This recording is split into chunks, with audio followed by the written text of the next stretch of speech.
Welcome to the Deep Dive.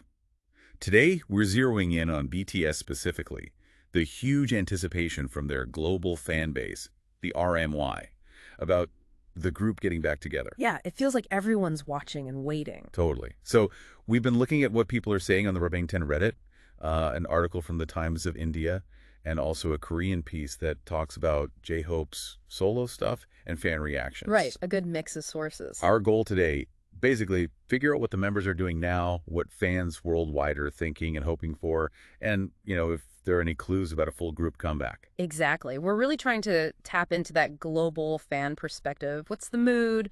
What are they excited about, maybe concerned about during the solo chapter? Okay, let's dive in. Individual activities first. Jin, for instance. He's been pretty active. He's really active, yeah. That appearance at the Coldplay concert in Seoul, performing The Astronaut. Oh, yeah, that got a lot of traction online. Fans love that. Definitely. And then there's his new music, Echo. Pre-orders are happening now. Mm-hmm. And Weavers have been busy with those concept photos. I think versions 1 and 2 are out. Yeah, and the track list, too.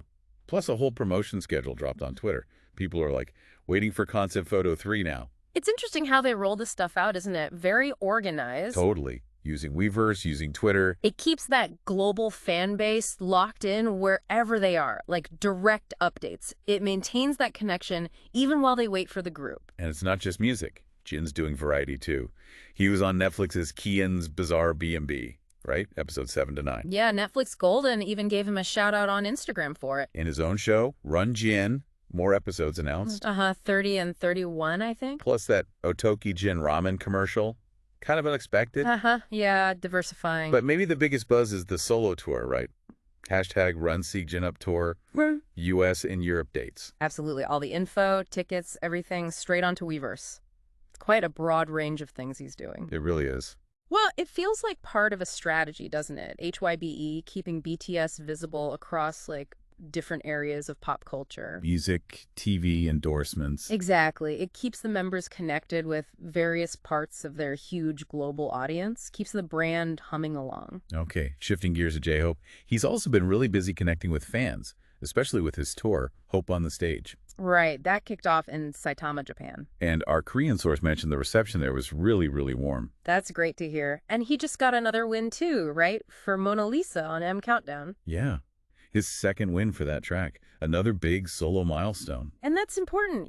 These individual successes really matter. They keep the momentum going and definitely make the global fans proud while they wait. Each win, each successful concert, it adds to the story. For sure. And J-Hope's reach is going beyond K-pop, too. That collab with Miguel. Oh, yeah. Billboard News covered that interview. And he popped up on Miguel's Instagram broadcast. Mm-hmm. And wasn't there an Instagram post with Kentaro Sakaguchi, the Japanese actor? Yes. Yeah. Showing those international connections. Which is smart. It keeps things fresh, potentially brings in new listeners, and just underlines their status as, global artists. That resonates with the international army. Definitely. And looking ahead, the tour is continuing. Singapore next, April 26th and 27th. And then Jakarta on May 3rd. They've listed the specific times, too, for fans planning to tune in or attend. So lots of solo energy, keeping fans plugged in. But, okay, the big question, the one on everyone's mind, especially globally, when are they getting back together? The million-dollar question. The Times of India article gave us something here. It mentioned comments from HYBE CEO Lee Jang-sang. Right. He talked about 2025. Yeah, he expects all the members to be done with their military service by mid-2025, and then group musical activities can resume. That's the headline fans everywhere have been waiting for. But there was a little bit of a caveat, wasn't there? He hinted there might be a slight pause before they dive right back into music. Right. Why was that?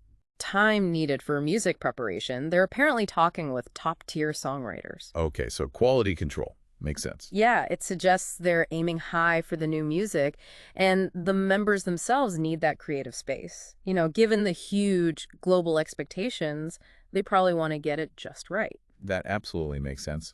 He also mentioned tour dates usually come after the music's sorted. Standard practice, really. And given BTS's, global artist status, HYBE is being very deliberate, thinking long-term strategy. Exactly. It's not just any comeback. It's the return of a massive global act. So, yeah, they're planning carefully, considering everything from the music to how it rolls out worldwide. Okay, so we have all this solo stuff happening, these hints about the future. What are the fans actually saying and feeling right now? That's where places like the Urbangtan Reddit come in, and Weverse too, which the Korean text touched on. It's buzzing. And it seems like a real mix of feelings for the global army, doesn't it? Definitely. There's massive excitement, obviously, for the reunion.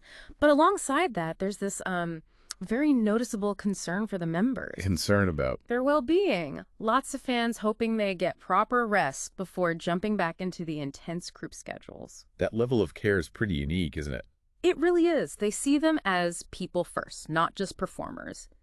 That bond, that global army connection, is incredibly strong. It's a huge part of their whole dynamic. You really see that active community vibe on Reddit. Like specific mega threads for Jin's tour, J-Hope's tour, Jin's album pre-order. Yeah, those become hubs for fans worldwide to share news, get excited together, just connect. Plus the weekly discussion rooms, even a Books with Love group.